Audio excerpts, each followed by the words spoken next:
दूसरे उदाहरण से एक मील या फरलांग या गज या फीट जो इंचज की मापनी है वो बनाने की सिखाने की कोशिश करूँगी, और मेरे को लगता है शायद समझ में आ जाएगा, और नहीं आए तो आप मुझे पुनः अपनी रिक्वेस्ट दे के पूछ सकते हो, या महाविद्यालय खुल जाएंगे तो मैं आपको कॉलेज में एक बार वापस से समझा दूँगी। तो इसमें मैंने एक उदाहरण लिया है, 1:7920 निरूपक भिन्न से एक सरल मापनी की रचना कीजिए। मापनी में 4 फरलांग और 66 गज की दूरी पढ़ी जा सके। ठीक है, तो हमें किस में बनानी है मापनी? फरलांग में, और उसमें क्या दिखाने हैं? फरलांग और गज, दो चीज़ें दिखानी हैं। तो सबसे पहले हम क्या करेंगे, निरूपक के भिन्न के अनुसार मानचित्र पर 1 इंच की दूरी बराबर धरातल पर 1 फरलांग की दूरी।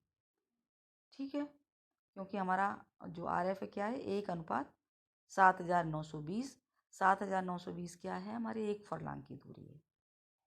ठीक है, तो कैसे करेंगे? मानचित्र पर 1 इंच की दूरी बराबर धरातल पर 7920 इंच की दूरी, धरातल पर 1 फरलांग की दूरी। ठीक है, जो 7920 है वो हमारा 1 फरलांग की दूरी है। अब मानचित्र पर 6 इंच की दूरी बराबर धरातल पर 6 × 1। एक क्या है? हमारा 1 फरलांग है, और 6 क्या है? हमने जो मानचित्र बनाने के लिए अपनी मापनी को माना है वो है, तो 6 × 1 बराबर 6 फरलांग। तो हमारी दो दूरियां हो गई, धरातल की दूरी हो गई 6 इंच, और धरातल की दूरी हो गई 6 फरलांग, और मानचित्र की दूरी हो गई 6 इंच।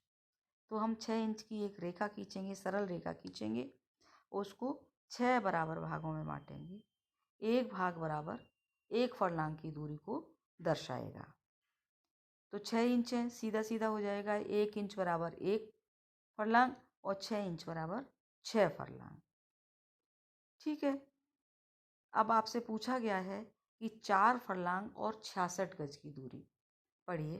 तो हमने जो 6 भाग किए उसको प्रथम भाग को छोड़कर हम क्या करेंगे, दूसरे भाग पर 0, फिर 1, 2, 3, 4 और 5, इस तरह से लिख दें। 1, 2, 3, 4 और 5, ये हमारे क्या हो जाएंगे? फरलांग हो जाएंगे। जो हमारा पहला भाग है, जिसको हमने जो हमारा लेफ्ट साइड है, इसको 10 बराबर भागों में बांटेंगे। आपको मैंने बताया था कि 1 फरलांग में 220 गज होते हैं। ठीक है ना? तो हमने क्या किया, जो पहला भाग है जिसको हमने छोड़ दिया था 0 से लेफ्ट साइड, उस पर हम क्या करेंगे, 10 भागों में बांटेंगे। एक भाग बराबर 22 फरलांग को दिखाएगा, क्योंकि मैंने आपको बताया ना कि 1 फरलांग में 220 गज होते हैं। तो अगर हम इसको 10 भागों में बांट दें और 220/10 कर दें, तो एक भाग बराबर क्या आएगा? 22 गज का। तो इस तरह से हम उसको इस पर लिख देंगे, या तो हम एक, क्योंकि 22, 44, 66, 22, 44, 66, 88 इस तरह से लिखेंगे तो बहुत जगह लगेगी। तो हम क्या करेंगे, एक खंड छोड़ देंगे, फिर 44, 88, 132, 176 और 220, 5 ऊपर 5 भागों पर लिख देंगे और एक एक भाग बीच का छोड़ते जाएंगे। ठीक है, अब हम क्या करेंगे कि हमसे पूछा गया 4 फरलांग, तो 4 फरलांग को हम 0 से जो राइट साइड है वहाँ से 4 लेंगे और लेफ्ट साइड से 66 गज। 1, 2, तीसरी जो लाइन है वो 66 गज की है, 22, 44 और 66।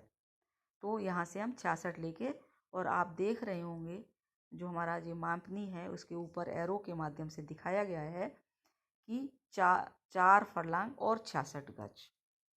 ठीक है, इस तरह से हम इसको बना देंगे। तो ये बन जाएगी हमारी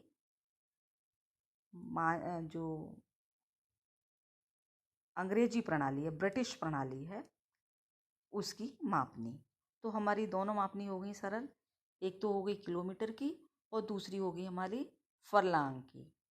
ठीक है, इसको हम अगर 63,360 होता उदाहरण में तो हमारी मील की बन जाती। मील में हम फरलांग दिखा देते हैं, फरलांग की मापनी पूछी गई है तो हमने इसमें गज दिखाए हैं।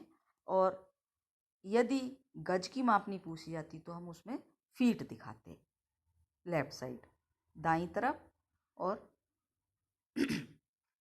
दो तरफ हो जाती है, एक दाईं और बाईं। एक तरफ हम क्या दिखाएंगे, प्राथमिक भाग हैं, और दूसरी तरफ हमारे गौण भाग हैं, छोटी इकाई दिखाएंगे।